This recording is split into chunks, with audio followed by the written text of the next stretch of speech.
The Apache warrior closed her eyes to die, but instead woke up in a farmer's bed.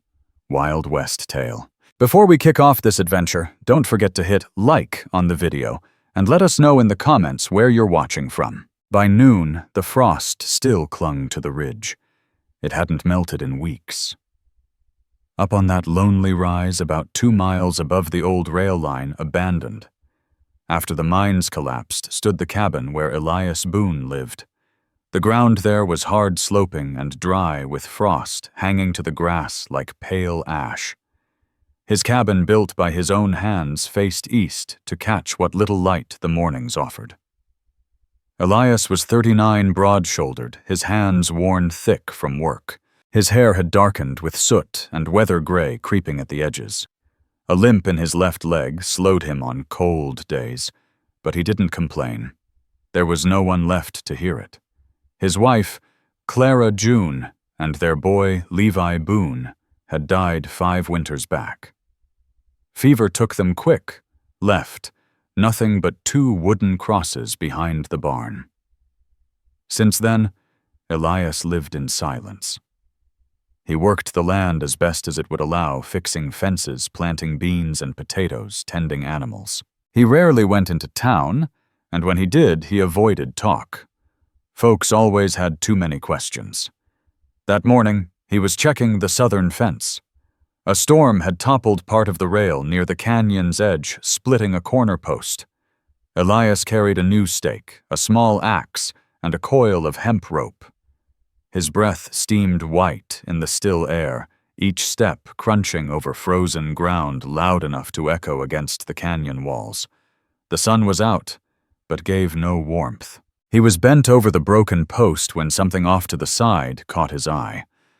At first glance, it looked like a tarp, or an old saddle blanket. But the longer he stared, the more wrong it seemed, edges, 2 uneven curves that looked too much like a shoulder. Then he saw it, a hand half buried in brush and dirt, stiff fingers, crusted in blood, clinging to a bone-handled knife. Elias froze. Years of war had taught him that nothing lying still could be trusted. He stepped carefully, 1 boot at a time, until he crouched close enough to see the truth. It was a woman. Apache, by the look of her. Mid-20s narrow face with high cheekbones, eyes closed, skin dulled by dirt and cold. Her long black hair was matted with blood braids coming undone. Her dress was torn, shoulder ripped open, ribs sharp under her skin. Cuts and bruises covered her arms and collarbone, some old, some fresh. Elias leaned closer. Her breathing was shallow, chest rising in ragged rhythm. A faint pulse throbbed in her throat. He tightened his jaw. He could walk away. No one would know. No one would blame him. A white man helping an Apache woman in these parts was asking for trouble. But even unconscious, she hadn't let go of that knife. She hadn't surrendered. He eased it from her hand, set it on the ground within reach, then lifted her. Her body was limp, far too light, her skin cold as river stone. She didn't stir, as her head fell against his shoulder. The walk back was slow, his bad leg burning by the halfway point. By the time he reached the cabin, the light was fading. He nudged the door open, carried her inside, and laid her down on his bed. She made no sound, didn't open her eyes, just lay still, arm across her chest, streaked in blood and mud. Elias threw more logs on the fire, set water to boil, and grabbed his old whiskey bottle and rags. He cleaned her wounds, stitched the worst gash along her ribs, and wrapped it in linen. She flinched once, but didn't wake. He set the knife on the chair beside the bed, then leaned back against the wall near the fire, watching her chest rise and fall. His thoughts were quiet, steady. Who had hurt her? What had she run from? And above all, would she make it through the night? Before dawn, the sound of fabric shifting pulled him awake. The woman was moving. The faint scrape of wood stirred Elias Boone awake. He opened his eyes to see the woman upright in his bed quilt pulled around her shoulders. Her face was pale, but steady. No scream. No question of where she was. Her gaze fixed on the chair beside her, on the knife he'd left there. Then her eyes cut to him. They held each other's stare for a long beat. Her hand hovered near the knife, but never touched it. Elias stayed still. "This is my cabin," he said, his voice low and even. "Found you by the canyon." She gave no reply. Her eyes shifted to the bandages across her ribs, then to the stitched cuts on her arms. "You were bleeding," he added. "Did what I could." Still silence. Yet she didn't reach for the knife. Elias pushed himself up slow, testing his bad leg before putting weight on it. He moved to the stove, poured hot water into a tin cup, and set it on the table. Then he tore off a piece of stale bread from yesterday's bake, softening it beside the cup. "You need to eat," he said. "Been 2 days." Her head tilted just slightly. She was listening now. He could see the questions flickering in her eyes. Why hadn't he tied her up? Why hadn't he taken advantage? He didn't answer what she didn't ask. Instead, he took up the axe he'd been sharpening and sat by the window bench. Behind him came the faint rustle of quilt, then the clink of tin. She was drinking. The tightness in his chest loosened. By daylight, she had eaten half the bread, then leaned back against the wall, moving slow and careful, like every bone ached. But she wasn't broken. The strength under those bruises was plain. Quiet, deliberate strength. Elias knew it well. He had carried it once himself after the war, when every dawn felt like a battle to breathe. "I don't know your name," he said after a while. She gave nothing back. "Mine's Elias Boone." It didn't change her face. She kept her eyes on the frost melting at the window's edge. He didn't press. Hours drifted quiet. Elias tended the fire-chopped kindling, out back washed the basin. She didn't speak, but she didn't sleep either. Once, when he returned with an armload of wood, she was watching the door, shoulders tight, hand close to the knife. He only said, "You can leave it. I'm not taking it from you." Her eyes narrowed, then slid away. By afternoon, her color had come back some, her breathing steadier. She swung her legs to the floor, bracing herself to stand. Elias stepped close in 2 strides. "You shouldn't." She glared at him. "I'm saying you try it now, you'll hit the floor." She ignored him. Her legs buckled after 2 steps, and when she started to fall, Elias caught her under the arms, steadying her until she clutched the table edge and gritted her teeth. "Told you," he muttered. "You need more days." Her hiss wasn't pain, it was anger, at weakness at being here with a stranger. "I ain't keeping you here," he added. "Soon as you can walk, you're free to go." That made her snap her eyes up, studying him, testing if he meant it. He met her glare with the same flat calm he always carried. No threat. No trick. Her voice finally came rough tight. "Naya." Elias blinked. "My name," she said, quieter. "Naya Crow." He gave one nod. She pulled herself back to the bed without help, wrapped in the quilt, breathing hard. Elias let the silence stand. Later that night, she rose again, slow and unsteady, and reached for the broom by the stove.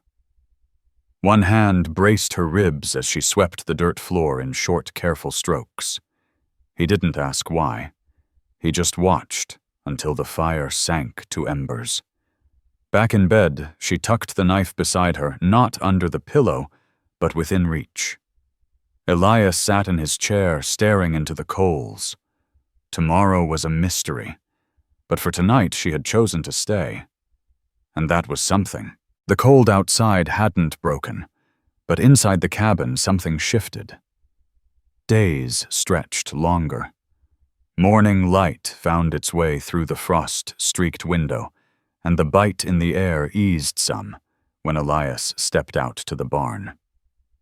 Snow still blanketed the ridge, hard and stubborn. Yet inside, Naya was stirring. On the third morning after she'd spoken her name, Elias woke to the sound of water pouring. She stood at the table, wrapped in wool, filling the wash basin with hot water. Her movements were slow but steady. Her braid was neater pulled tight by her own hand, the bruises fading from her jaw, the cuts sealed shut. She didn't notice him watching as she dipped a cloth, wrung it out, and pressed it to her face, wiping away the last grime. It wasn't just cleaning, it was reclaiming. Elias swung his legs off the cot joints, cracking his knee, already throbbing from the weather. Elias Boone moved toward the stove, poured himself coffee into a tin mug, then filled a second one and set it on the table within her reach. She didn't offer thanks, but she sat and drank. That morning they slipped into a quiet rhythm.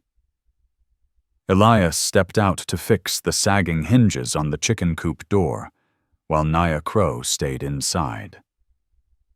She swept the dirt floor again, folded the leftover cloth strips he'd cut for her bandages, and stacked them neat. When he returned, she lifted her eyes just enough to recognize him, then went back to her task. It wasn't trust yet, but it wasn't fear either. Elias asked no questions. He figured she would speak when the time was right. Still, he couldn't shake the things he didn't know, why she hadn't asked where she was, or how far she'd traveled, or whether someone might be hunting her.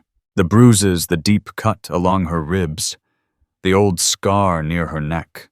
Something brutal had driven her to that canyon, but she wasn't ready to name it. Late in the afternoon, while Elias was hammering loose boards back into the barn wall, he noticed her standing just outside the cabin. Wrapped in a blanket, bare feet pressed into the snow, she watched him work her eyes, scanning everything. Wiping his hands on his coat, he walked toward her. "You don't have boots?" he said. She gave no answer, only shifted her gaze to the corral. At last, she asked, "This your land?" He nodded. "About 20 acres. Yours," she echoed like it was hard to believe. "My wife's father gave it to us when we married," he said simply. "She passed. I stayed. Your wife." He didn't flinch. Fever took her. And our boy. For the first time, her expression shifted. Not pity, but something closer to recognition, as if she understood that kind of loss. "You got people?" he asked. Her eyes lowered. Not anymore. The silence between them stretched long. Cold, but not uncomfortable. Then Elias stepped inside and came back with a bundle, an old pair of wool socks and leather moccasins once worn by Clara June when tending goats. He held them out. She hesitated, then took them. The next morning, Elias came back from chopping kindling to the smell of corn mush boiling on the fire. He set down his axe and stared. Naya moved carefully, guarding her side, but with steady focus. Bruises still shadowed her chest when her shawl slipped, yet she didn't try to hide them. She ladled 2 bowls without asking. They ate in silence, but the air between them had warmed. Later, as Elias worked a warped board on the porch, Naya came to him, holding the bone-handled knife. Not as a threat, she held it out, handle first. "You left this for me," she said, "but I don't need to keep it close anymore." Elias didn't move. "It's yours." "I know." She studied him. "If you meant me harm, you'd have done it already." He gave the smallest nod. She laid the knife on the porch rail and went back inside.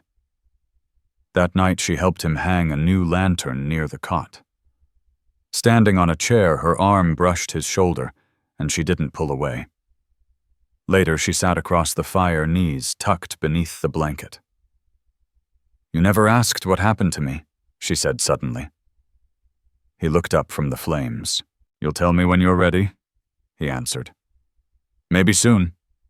He didn't push, only watched how the firelight traced the healing lines on her face, how her jaw tensed at every sharp crack of wood, how her eyes blinked hard each time the wind rattled the shutters. Whatever had scarred her still lived inside, yet she was here, choosing to stay on her own terms. The days blurred together, full but quiet. Mornings spent splitting wood or boiling beans, afternoons mending things long neglected. The cabin hadn't known such rhythm since Elias buried his family. And though Naya spoke little, she had folded herself into that rhythm, as if she belonged. She no longer slept the days away. Her wounds were closing. She moved freely now, though Elias noticed her hand drift to her side when the wind turned sharp. Color had returned to her cheeks. She no longer looked like someone waiting to die. She looked like someone who had decided to live. It was 3 days after she gave the knife back that she finally spoke of where she'd come from. They were sitting by the stove after supper, the fire burned low. Elias carved a new handle for his spade, while Naya sat near the window needle in hand, mending one of his shirts. "I was with a band north of the Verde," she said softly. 3 women, 1 boy.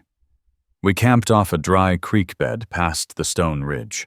Elias didn't lift his eyes, but his hand stopped carving. "It was supposed to be safe," Naya Crow said at last. "No soldiers, no white men." She fell quiet again, though the silence felt unfinished. Elias Boone waited. "We weren't hiding," she added finally. "Just trying to last out the winter." Elias gave a slow nod. "What happened?" Her needle froze over the shirt sleeve. "Somebody told them where we were. Don't know who. Maybe a white trader? Maybe a scout. Doesn't matter now." He watched her closely. She didn't weep, didn't tremble, just went distant. Her voice flat. "I ran. Took the knife. Didn't have time to find the others. Don't know if they're still alive." Elias set his blade aside. "You got this far alone?" She nodded once. "I ran. Got hit. Kept moving. Past the river. I don't remember much. Just pain. Cold. And then I woke up here." She let her eyes wander around the cabin as if seeing it for the first time. Yes. Elias thought of the wound in her ribs, the bruises striping her back the way she twitched whenever boots struck the floor too hard. And he thought of how she stood straighter now, how she'd asked to cook, how she never once begged. "You got anyone looking for you?" he asked. Naya shook her head. "Not anymore."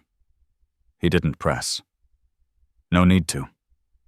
That night she asked for a blanket to hang across the cabin between the cot and his workbench. Not to hide, just to make a bit of her own space. Elias gave it to her nailed hooks to the beam so she could draw it when she pleased. She whispered, "Thank you." The first time she'd said the words aloud.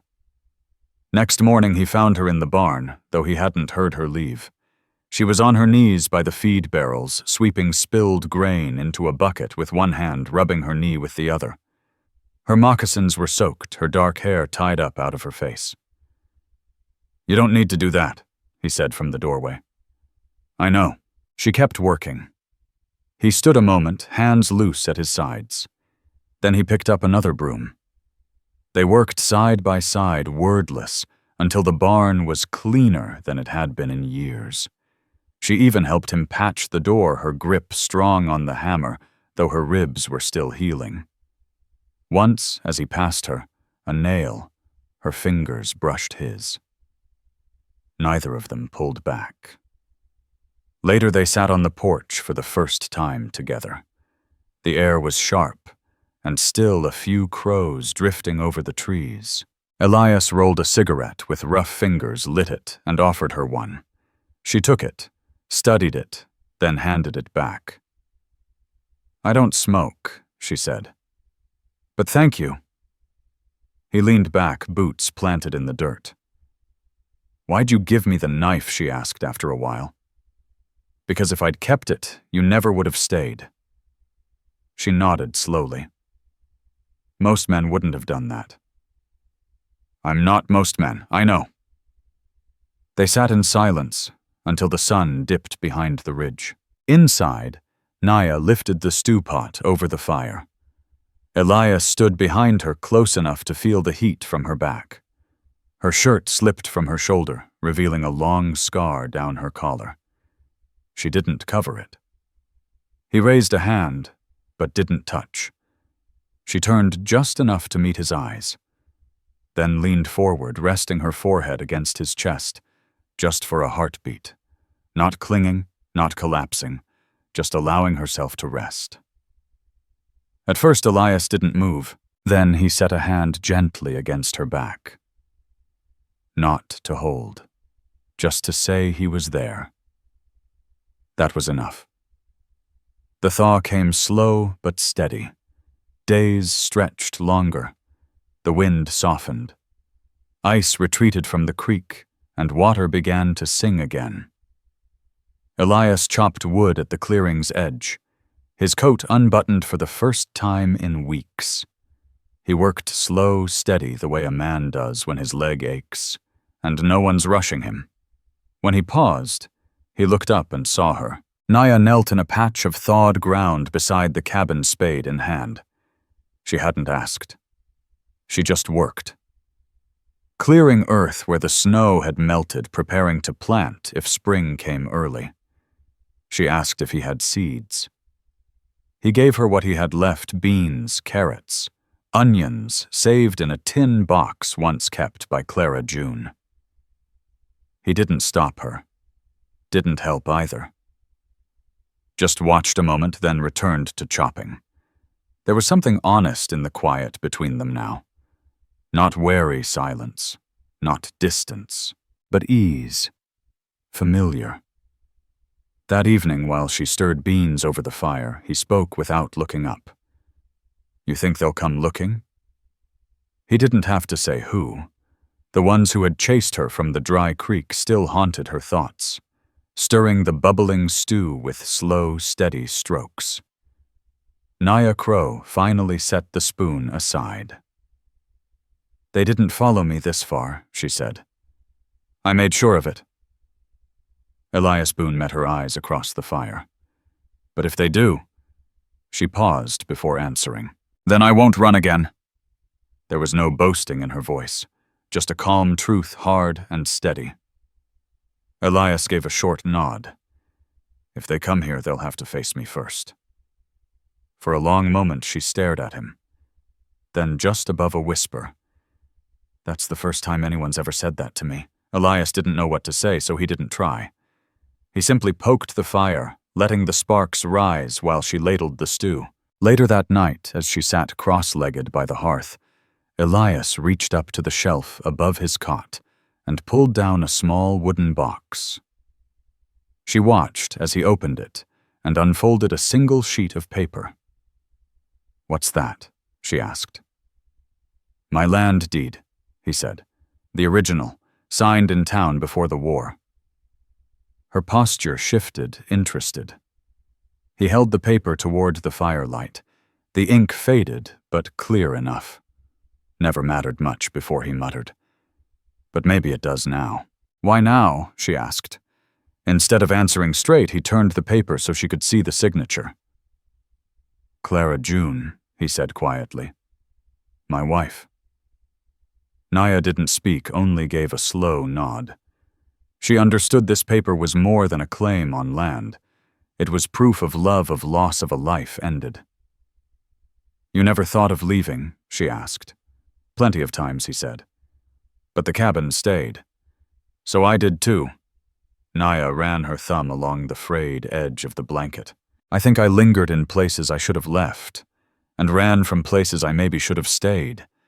This one of those?" he asked, looking at her. She glanced around the cabin, the fire crackling the shelf she'd cleaned that morning, the battered tin cup she now always used. Then back at him. "No," she said softly. "Not this one." Elias folded the deed with care and slid it back into the box. That night, she didn't draw the blanket across the room. She let it hang open, and when she lay down on her cot near the fire, she didn't turn to the wall, she faced him. And he didn't look away. By morning, she was already boiling coffee. Her hair hung loose, thicker now, with returning health. One of the old dresses had been washed and hung by the stove, patched neatly by her own hand. "You sleep?" he asked. "Enough." They drank their coffee in quiet. Then Elias pulled on his coat. "I'm going to check the traps. Might be a rabbit or two left." "Do you want me to come?" she asked. He looked at her surprised. "You sure?" She nodded. "I won't slow you down." He hesitated, then pulled the patched coat from the hook, the one she'd worn her first night here, now mended and warmer, and tossed it to her. She caught it, pulled it over her shoulders, and followed him into the morning light. The snow was nearly gone, but something else had taken root. The trail wound through cottonwoods and brush, a path Elias had walked 100 times alone. But this time, he wasn't alone. Naya followed 3 paces back, boots crunching over thawed snow. She didn't speak. She didn't have to. Elias could hear her breathing steady, even the way someone moves who knows how to walk in silence. The traps were nearly empty too late in the season. But that wasn't why he brought her out. He wanted her to see the ridge, the reach of his land. And he wanted to see how she walked now. Not just her body, but her eyes. She wasn't scanning like prey anymore. She still listened, still cautious, but fear no longer drove her steps. Habit and strength did. At the creek, Elias crouched low to reset a rusted spring. Naya knelt beside him, watching. "You ever trap before?" he asked. She gave a short nod. "Some. My brother Samuel Hawk taught me." Elias didn't look up. "Where's he now?" Her pause was long. "Gone, years ago, that was all. And it was enough." They sat by the creek a while, passing a strip of dried meat back and forth, sharing the canteen. The sun rose higher, warm enough that they didn't shiver. Birds called through the cottonwoods. Elias heard a mourning dove and realized how long it had been since he noticed something like that. "You trust me now?" he asked plainly. Naya didn't answer at once. Then she gave a faint shrug. "I haven't run." "You've had chances," he said. Silence stretched between them. Not cold, just heavy. Then she turned, voice low. "Do you want me to stay?" Elias looked at her. It wasn't a light question. It carried weight. "I didn't bring you here to keep you," he said. "I know." He paused, choosing his words. "But I haven't asked you to leave either." Naya Crow's eyes searched his face. "That's not an answer." Elias Boone set the canteen down, adjusted his coat.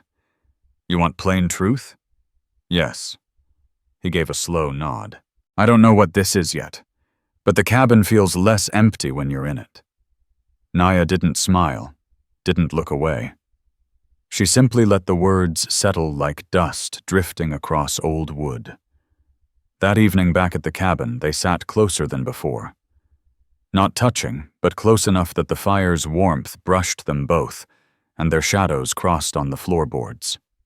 She cooked a simple stew rabbit from the traps, and the last carrots from a bin under the shelf. Elias ate in silence, then leaned back in his chair, hands resting on his stomach. "Do you ever think about leaving?" she asked suddenly. He turned his head, exhaled through his nose. "I used to. Every damn day after Clara, June, and Levi were gone.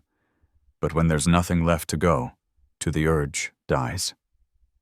Naya nodded. "I don't want to keep running." He studied her, the firelight softening the sharp line of her jaw, her hands steady at last.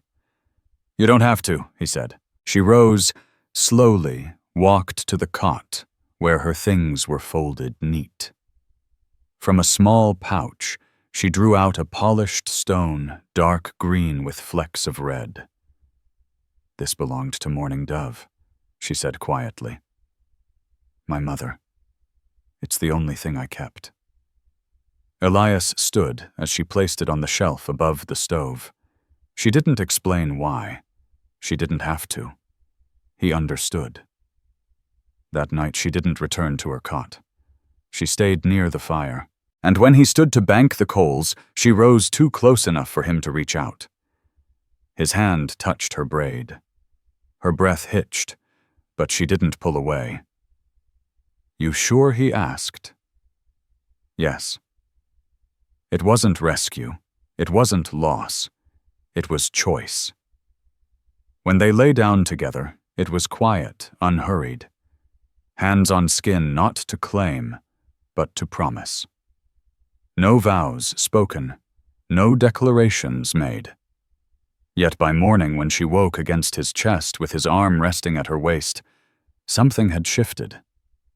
Not fear, not duty, belonging. She rose to make the coffee. He whittled a peg for the back door latch.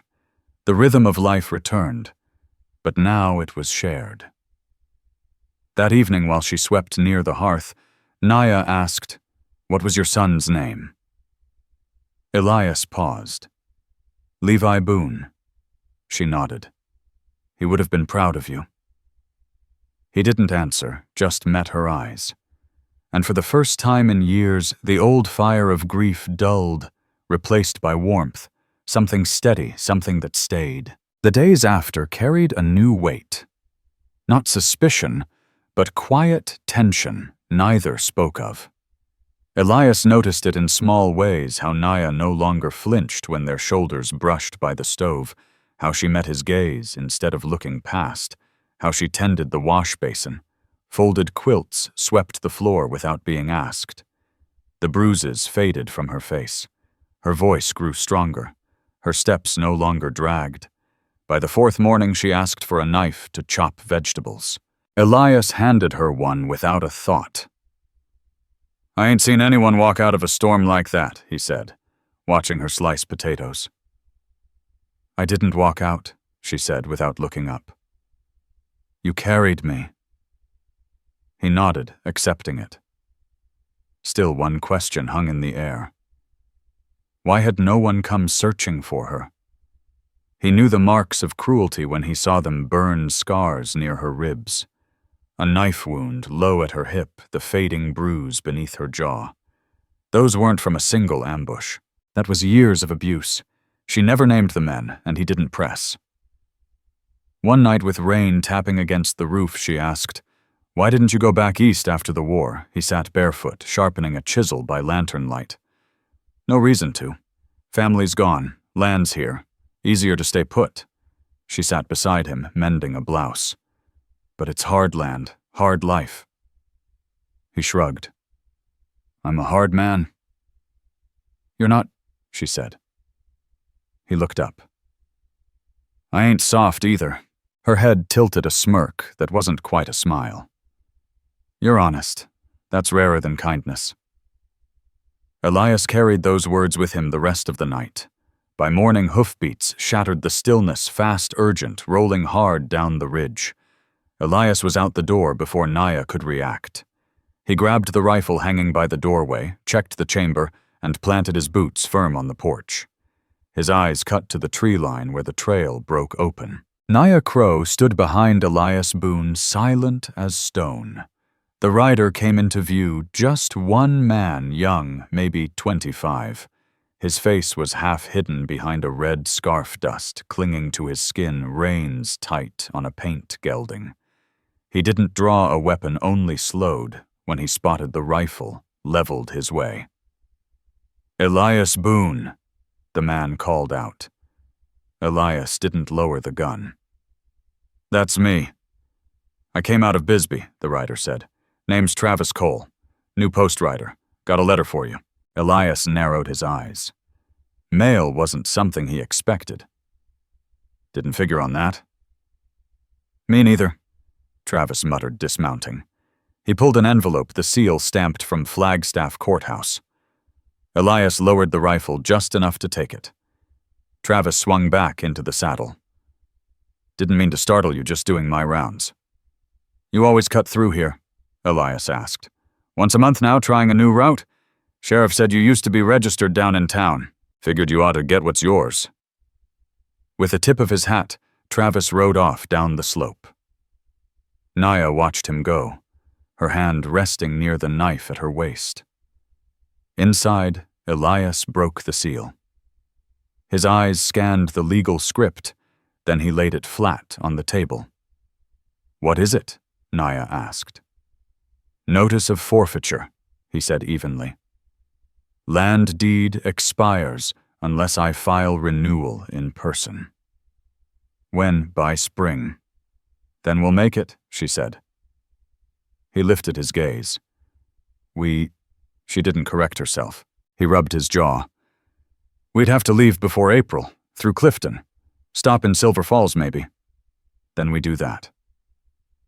Elias studied her face. It's a long ride. Cold nights.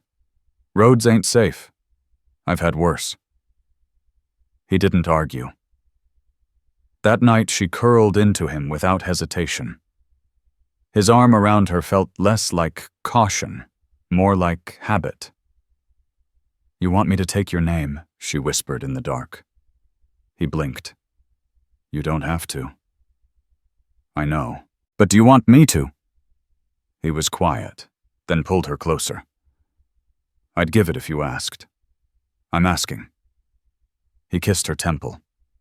Then it's yours. No preacher, no crowd. Just truth spoken in the dark between two survivors who had chosen each other. Rain tapped soft on the roof, but inside Elias Boone no longer felt alone. The next 2 weeks passed in steady preparation. He hadn't left the ridge in years, not since burying Clara, June, and Levi. He never planned to. But now every motion carried purpose, oiling the saddle, checking the mule's shoes, counting provisions. Spring runoff would swell the rivers. They needed to move before roads washed out. Naya took to the cabin work. Boiled the last beans, wrapped biscuits, and cloth-packed jerky into oilskin bundles. She patched seams in both coats, lined saddlebags with fresh wool. She didn't speak much, but her hands never stopped. Both knew this journey meant more than a renewal deed. It meant something final, something public. You sure you want your name written down on record? Elias asked one night by the fire. Folks will know. I want them to, she answered. His jaw tightened. And if someone recognizes you, then they'll know I'm not alone anymore. He nodded once and let it rest. At first light, they left. Smoke curled one last time from the chimney as the cabin fell quiet behind them. Naya rode behind Elias on the mule, wrapped in his old coat rifle strapped to the saddle. She never complained as icy winds clawed the ridgeline. At night, they camped by fire bedrolls pulled close. Elias kept watch with his back to hers. By the fourth night, she rolled in her sleep and pressed against him. He only tucked the blanket higher and stayed awake until the wind died down. They reached Silver Falls without trouble. The town was smaller than Elias remembered. 2 streets, a church, half the buildings boarded after winter storms. Folks stared when they rode through a white man with a rifle and an Apache woman in his coat. But no one spoke. Elias bought coffee bullets and salt. Naya chose cloth and needles from the store. Widow Cora stood behind the counter, silent eyes fixed on her hands. Outside, Naya's jaw was tight. She looked at me like I was dirt, she said. She looked at you like she didn't understand. She didn't try to. No, Elias said, but she didn't stop us either. Naya gave a small nod. I don't care what they think. I just don't want it passed down. Passed down. Her eyes held his. If we have a child someday. He froze, not because he hadn't thought of it, but because he hadn't dared hope she might. I wouldn't let anything touch them, he said firmly. I know. That night they slept closer than ever. No words between them, only warmth and the sound of her breathing. By the time they reached Flagstaff, the thaw had come early. Mud clung to the mule's legs, meltwater carved channels through the woods, and spring had taken hold in the basin. The courthouse stood plain and weathered wooden front with dusty windows, a faded American flag over the door. Elias Boone tied off the mule and helped Naya Crow down. She straightened the collar of his old coat and stepped close beside him. Inside was warmer, smelling of paper and ink. Behind the counter sat an older man, spectacles perched on his nose shirt tucked too tight at the waist. Elias placed the folded deed on the desk. Name, the clerk asked. Elias Boone, he said. Renewal and an update. Elias shifted so Naya stood clear in view. She's my wife. The clerk. Horace Dunn peered at her pen, hovering. You got a certificate, no, but you can write it down. Her name is Naya Crow Boone. For a heartbeat, Horace hesitated, then dipped his pen and recorded it without a word. When they stepped back into the sunlight, Naya's shoulders were tight. You all right? Elias asked. She nodded. It's done. That night they stayed in a boarding house on the square, 2 beds pushed together, clean sheets, a real fire. As she lay against him, Naya whispered, You know, I was late before we left. Elias froze, his hand resting across her stomach. You sure I'm not sick? Not bleeding? I feel different. Same way my sister Lillian May did. He didn't answer at first, then kissed her forehead. We'll make room, he said simply. She closed her eyes, and for the first time in years let herself believe in hope. They returned to the ridge as the first wildflowers pushed through thawed earth. Smoke was from the chimney like the cabin had been waiting for them. Naya moved slower, not from pain, but with the careful grace of a woman carrying new life.